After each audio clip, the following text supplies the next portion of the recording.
আসসালামু আলাইকুম ভিউয়ার্স, বাংলাদেশের সর্বশেষ আপডেট সংবাদে আপনাদের স্বাগত।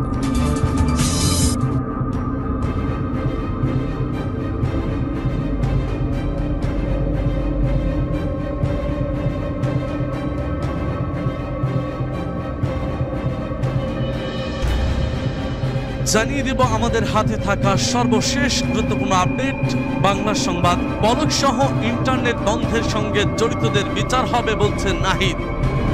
এরপর জানিয়ে দেব ডিজিআইএফ এর মহাপরিচালক সহ সেনাবাহিনীর 3 পদে নতুন নিয়োগ এবং জানিয়ে দেব ছাত্র জনতার আন্দোলনে বারুদ হয়ে ওঠা স্লোগান আমি কে তুমি কে, রাজাকার রাজাকার, কে বলেছে স্বৈরাচার স্বৈরাচার। এর মতো শ্লেষ প্রতিবাদ এক পর্যায়ে রূপ নেয় সরকার পতনের এক দফা এক দাবিতে 1, 2, 3, 4 শেখ হাসিনা গদি ছাড়। এর মতো বজ্র কঠিন কিছু স্লোগান ওঠে। মাঝের 3 সপ্তাহে যে স্লোগানগুলো শোনা গিয়েছিল সেখানে আছে চাইলাম অধিকার, হয়ে গেলাম রাজাকার, আপোষ না সংগ্রাম সংগ্রাম সংগ্রাম এবং দালালি না রাজপথ রাজপথ রাজপথ। এর মতো আরো অনেক স্লোগান। জানিয়ে দিব এ বিষয়ে বিস্তারিত।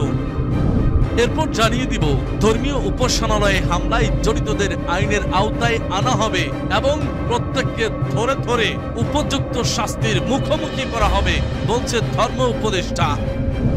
সর্বশেষ জানিয়ে দেব দুবাইতে 57 বাংলাদেশিকে মুক্ত করতে আইনজীবী নিয়োগ। শুনছিলেন সংবাদ শিরোনাম, এখন বিস্তারিত। তবে তার আগে অনুরোধ থাকবে ভিডিওটিতে একটি লাইক এবং কমেন্টস করে জানিয়ে দিন আজকের এই ভিডিও সম্পর্কে আপনার মূল্যবান মতামত। আর অবশ্যই এই ভিডিওটি আপনার ফেসবুক সোশ্যাল মিডিয়ায় শেয়ার দিয়ে ছড়িয়ে দিন। আর জানিয়ে দিন আপনি কোন জেলা থেকে বা কোথা থেকে আমাদের সংবাদ শুনছেন এবং দেখছেন।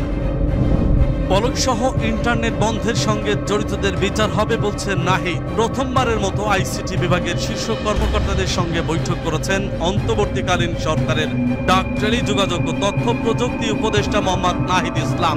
বৈঠকে আইসিটি বিভাগের সচিব শামসুল আরেফিন, বাংলাদেশ কম্পিউটার কাউন্সিলের নির্বাহী পরিচালক রণজিৎ কুমার, অধিদপ্তরের মহাপরিচালক মোহাম্মদ মুস্তফা কামাল প্রমুখ উপস্থিত ছিলেন। সোমবার দুপুরে বৈঠক শেষে সাংবাদিকদের মুখোমুখি হন তিনি। এই সময় এক প্রশ্নের জবাবে তিনি বলেছেন ইন্টারনেট বন্ধের সঙ্গে জড়িতদের বিষয়ে তদন্ত চলছে। ইন্টারনেট বন্ধ করে শত শত মানুষকে হত্যা করা হয়েছে।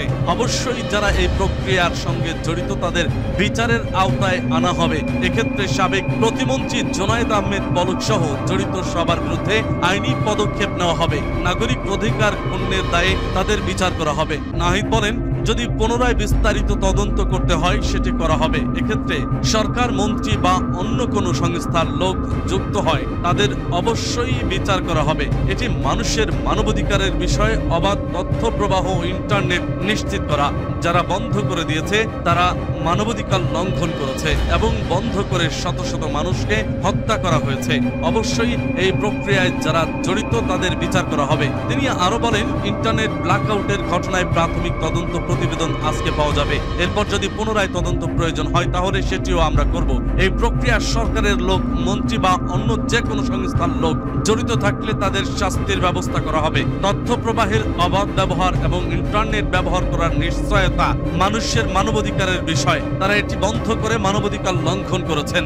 এ সময় বৈষম্য আন্দোলনের শরিক স্টার্ট আপ কোম্পানির বিনিয়োগ বাতিল বিষয়ক প্রশ্নের জবাবে শীঘ্রই তাদের অধিকার ফিরিয়ে দেওয়া এবং সাইবার সুরক্ষা আইনের বিতর্কিত ধারা বাতিল ও মন্ত্রণালয়ের দুর্নীতি তদন্তে কঠোর পদক্ষেপ গ্রহণের কথাও জানান উপদেষ্টা। 10 মিনিট স্কুলে আবারও বিনিয়োগ শুরু হবে কিনা জানতে চাইলে তিনি বলেন আন্দোলনের পক্ষে থাকার কারণে কেউ যদি বঞ্চিত হয়ে থাকেন অবশ্যই তাদের প্রতি সুবিচার করা হবে এবং তাদের সঙ্গে যৌথভাবে কাজ করা হবে। ইন্টারনেট বন্ধে যারা জড়িত তাদের বিরুদ্ধে আইনি পদক্ষেপ নেওয়া হবে বলে জানান তিনি বলেন আন্দোলনের সময় বিভিন্ন স্টার্টআপ যারা শিক্ষার্থীদের পক্ষে অবস্থান নিয়েছিল তাদের প্রতি বিরূপ আচরণ করা হয়েছিল, তাদের বিনিয়োগ বন্ধ করে দেওয়া হয়েছিল ওই সময় এবং খুবই স্বৈরতান্ত্রিকভাবে এই কাজটি করা হয়েছিল। আমরা এ বিষয়টি নিন্দা জানিয়েছি। দ্রুত তাদের সঙ্গে যোগাযোগ করা হবে এবং পুনরায় তাদের সঙ্গে কাজ করার যে প্রক্রিয়া ছিল সেটি চালু করা হবে। সার্বিকভাবে কাঠামোগত সংস্কারের কথা আমরা বলেছি। সব মন্ত্রণালয় যাতে এটা করা হয় উল্লেখ করে নাহিদ বলেন আমরা সরকারের জায়গা থেকে ভাবছি বিদেশে বাংলাদেশি যেসব তরুণরা পড়াশোনা করছে, দক্ষতা অর্জন করেছে তাদের দেশে ফিরিয়ে এনে দেশ গঠনের প্রক্রিয়ায় যুক্ত করা।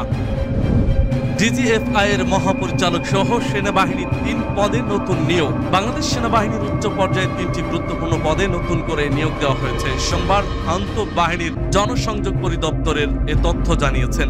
আইএসপিআর জানিয়েছে বাংলাদেশ সেনাবাহিনীর উচ্চ পর্যায়ে নতুন করে নিয়োগ দেওয়া হয়েছে। নিয়োগপ্রাপ্ত ব্যক্তিরা হলেন মেজর জেনারেল মোহাম্মদ ফয়জুর রহমানকে ডিজিএফআই এর মহাপরিচালক, মেজর জেনারেল মোহাম্মদ নাসিম পারভেজকে কমান্ড্যান্ট MIST এবং মেজর জেনারেল আব্দুল মোত্তালেব সাজ্জাদ মাহমুদকে আনসার ও বিডিপির মহাপরিচালক হিসেবে নিয়োগ দেওয়া হয়েছে। ছাত্র জনতার আন্দোলনে বারুদ হয়ে ওঠা স্লোগানগুলো। আন্দোলনের ভাষা হলো স্লোগান, তবে স্লোগান আগে থেকে ঠিক করা থাকে না। মিছিল ও সমাবেশ থেকে স্লোগান জন্ম নেয়, হয়ে ওঠে আন্দোলনকারীদের দাবির প্রতীক। সরকারি চাকরিতে কোটা ব্যবস্থা সংস্কারের দাবিতে গত ১ জুলাই আন্দোলনে নামে বৈষম্য বিরোধী ছাত্র আন্দোলন। আন্দোলনে নানান ঘটনা প্রবাহের সঙ্গে সঙ্গে বদল আসে স্লোগানে। এসব স্লোগান আন্দোলনকারীদের মধ্যে বারুদের মতো কাজ করে, যোগায় ঐক্যবদ্ধ লড়াইয়ের প্রেরণা। শুরুতেই আন্দোলন অহিংসই ছিল, কিন্তু শিক্ষার্থীদের ওপর ছাত্রলীগ সহ আইন শৃঙ্খলা রক্ষাকারী বাহিনী চড়াও হলে 15ই জুলাই আন্দোলন সহিংস হয়ে ওঠে। এরপর ধীরে ধীরে শিক্ষার্থীদের এই আন্দোলন প্রবল আন্দোলনের রূপ নেয়, বাড়তে থাকে সহিংসতা। শেষে সরকার পতনের ১ দফা দাবি তুলে ছাত্র জনতার তুমুল আন্দোলন সফল হয়। ৫ই আগস্ট পতন ঘটে শেখ হাসিনা সরকারের। কোটা সংস্কার থেকে সরকার পতনের দাবি ৩৬ দিনের এই আন্দোলনের শেষ দিন সপ্তাহে তৈরি হয়েছে নতুন নতুন স্লোগান, বদলেছে দাবির ভাষাও। আমি কে, তুমি কে, রাজাকর রাজাকার, কে বলেছে কে বলেছে স্বৈরাচার স্বৈরাচার। এর মতো শেষ শ্লেষের প্রতিবাদ এক পর্যায়ে রূপ নেয় সরকার পতনের ১ দফা ১ দাবিতে। ১, ২, ৩, ৪ শেখ হাসিনা গদি ছাড়, এর মতো বজ্র কঠিন কিছু স্লোগান ওঠে। মাঝের ৩ সপ্তাহে যে স্লোগানগুলো শোনা গিয়েছিল সেখানে আছে চাইলাম অধিকার, হয়ে গেলাম রাজাকার, আপোষ না সংগ্রাম, সংগ্রাম সংগ্রাম এবং দালালি না রাজপথ, রাজপথ রাজপথ, এর মতো আরো অনেক স্লোগান। তবে আন্দোলনের গতি আর এসব স্লোগান তীব্র হয়ে ওঠে আবু সাঈদের মৃত্যুর পর। গত ১৬ই জুলাই কোটা সংস্কার আন্দোলনে পুলিশের গুলিতে নিহত হন রংপুরের বেগম রোকেয়া বিশ্ববিদ্যালয়ের ছাত্র আবু সাঈদ। এরপর থেকেই স্লোগান শুরু হয় আমার খাই আমার পরে, আমার বুকেই গুলি করে, তোর কোটা তুই নে, আমার ভাই ফিরিয়ে দে। বন্দুকের নলের সাথে ঝাঁঝালো বুকের সংলাপ হয় না, এবং লাশের ভিতর জীবন দে, নইলে গদি ছাইড়া দে। এসব স্লোগান যেখানে কয়েকটি শব্দেই জানিয়ে দেওয়া হয়েছে জনতার এই দাবির সঙ্গে আছে প্রাণ হারানোর যন্ত্রণা। এরপর পরিস্থিতি যত বদলেছে তত যুক্ত হয়েছে নতুন নতুন স্লোগান। বর্তমান প্রজন্মের মুখে উঠে এসেছে আগের প্রজন্মের শব্দবাক্য। যেমন ২ আগস্ট রাজধানীর নর্থ সাউথ বিশ্ববিদ্যালয়ের সামনে শিক্ষার্থীরা স্লোগান দিয়েছিলেন আমার সোনার বাংলায় বৈষম্যের ঠাঁই নাই, ৭১-এর হাতিয়ার গর্জে ওঠো আরেকবার, যে হাত গুলি করে সে হাত ভেঙে দাও এবং action action direct action. ৩ August east West বিশ্ববিদ্যালয়ের সামনে বিক্ষোভ থেকে শোনা যায় আমার ভাই কবরে, খুনিরা কেন বাইরে, আমার ভাই জেলে কেন, এবং গুলি করে আন্দোলন বন্ধ করা যাবে না। এসব স্লোগান সায়েন্স ল্যাব মোড়ে শিক্ষার্থীদের বিক্ষোভ মিছিল থেকে শোনা যায় justice justice, we want justice, জালো রে জালো, আগুন জালো, এবং দিয়েছি তো রক্ত, আরো দেব রক্ত। এর মতো স্লোগানগুলো শিক্ষার্থীদের আন্দোলনে আরো অনেকের মতো একতা হয়েছিলেন রিক্সা চালকরা। ৩ আগস্ট দুপুরে কেন্দ্রীয় শহীদ মিনার সহ রাজধানীর বিভিন্ন জায়গায় গুলি করে আন্দোলন বন্ধ করা যাবে না, রক্তের বন্যায় ভেসে যাবে অন্যায়, তুমি কে আমি কে, রাজাকার রাজাকার, কে বলেছে স্বৈরাচার স্বৈরাচার, এবং আমার ভাইয়ের রক্ত বৃথা যেতে দেব না ইত্যাদি স্লোগান দিয়েছিলেন রিক্সা চালকেরা। 15ই জুলাই রাতে ঢাকা বিশ্ববিদ্যালয়ের শিক্ষার্থীদের আমি কে তুমি কে, রাজাকার রাজাকার, কে বলেছে স্বৈরাচার স্বৈরাচার স্লোগানটি আন্দোলনে নতুন গতি দিয়েছিল।